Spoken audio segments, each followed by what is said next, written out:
Waldaan Makana Yesuus amantoota Oromoo Finfinnee galma waaqeffannaa fi gama hunda galeessa ofii ishee ijaarrattee guyyaa irraa kana eebbisiifattee jirti. Sirna eebbaa waldaa kanaa irrattis geggeessitoonni waldaa Makana Yesuus Itoophiyaa kan waldoolee adda addaa akkasumas keessummoonni biyya alaa fi biyya keessaa irratti argamanii jiru. Waldaan amantoota Oromoo Finfinnee waldaa yeroo jalqabaatiif afaan Oromootiin handhuura Oromiyaa magaalaa Finfinnee keessatti waggoota 30 fuuldura hundeeffamteedha. Hundeeffama waldaa kanaaf akka ka'umsaatti kan ka'u abbootii fi harmootiin lixa Oromiyaa irraa dhufan keessattuu amantoonni Sinoodisii dhiyaarraa dhufanii biyya abbaa isaanii Oromiyaa Finfinnee keessatti Waaqayyoon waaqeffachuu yeroo barbaadanitti bakka itti waaqeffatan dhabu tajaajila afaan Amaaraa qofaan kennamu hubachuu waan dadhabaniif akka ta'e seenaan dubbata. Maatiin ijoollee isaanii dubbisuuf dhufanis sababa Waaqayyoon waaqeffachuu barbaadanii afaan Amaaraa rakkatanii fi boqonnaa dhufaniif dhiisanii galuuf dirqama akka turanis dubbatama. Namoonni baratan garuu afaan Amaariffaa waan danda'aniif waldoota adda addaa keessatti tajaajilaa haa turan iyyuu malee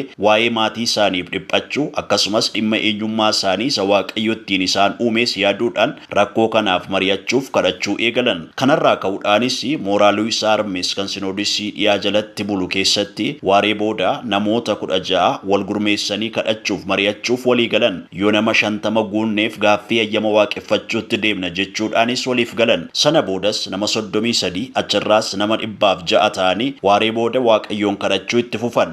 Sana keessattis mormiin karaa luboota muraasaa akkasumas Sinoodisiidhaa haga bulchiinsa olaanaatti isaan mudate akka ture himama. Mormii sana keessattis Oromoon magaalaa Finfinnee keessa jiru sababa afaan Oromootiin qofa bakka kanatti dhufee wal arguudhaaf Waaqayyoon waaqeffachuu gaafa eegalu maqaan siyaasaa itti maxxanfame namoonni baay'een ari'atamaa doorsifamaa akka turan seenaan waldaa amantoota Oromoo Finfinnee dubbata. Namoonni dhibaman gaafa rifeeriidhaan gara Finfinnee dhufan Waaqayyoon kadhachaa fi warra gatii siree kaffalachuu hin dandeenyeef iddoo bultii laattee fi warra afaan hin dandeenyeef abukaattoo taatee waldaa hojii tola ooltummaa hojjechaa turte akka taate simama. Faarfattoonni afaan Oromoo gara Finfinnee gaafa dhufan akka isaan tajaajilarraa hin banneef akka haadhaatti ofitti qabdee guddisuun tajaajila isaanii tumsaa akka turtes dubbatama. Waldaan amantoota Oromoo Finfinnee godinaalee Oromiyaa bakka balaan namtolcheef uumamaa mudatetti deeggarsa namoomaa qaqqabsiisuudhaan birmannaa gochaa fi akka turtes namoonni dhugaa ba'u. Waldaan kun hojii babal'isuu wangeelaa keessattis adda duree ta'uudhaan magaalaa Finfinnee keessatti waldoota afaan Oromoo jiru jedhaman kanneen akka waldaa Makana Yesuus Biiftuu Boolee fi waldaa Makana Yesuus Kattaa dabalatee kan hundeessite akka ta'e simama. Akka ragaan waldattii mul'isutti waldaan amantoota Oromoo Finfinnee waldoota 14 gurguddoo ta'aniif haadha akka taatee fi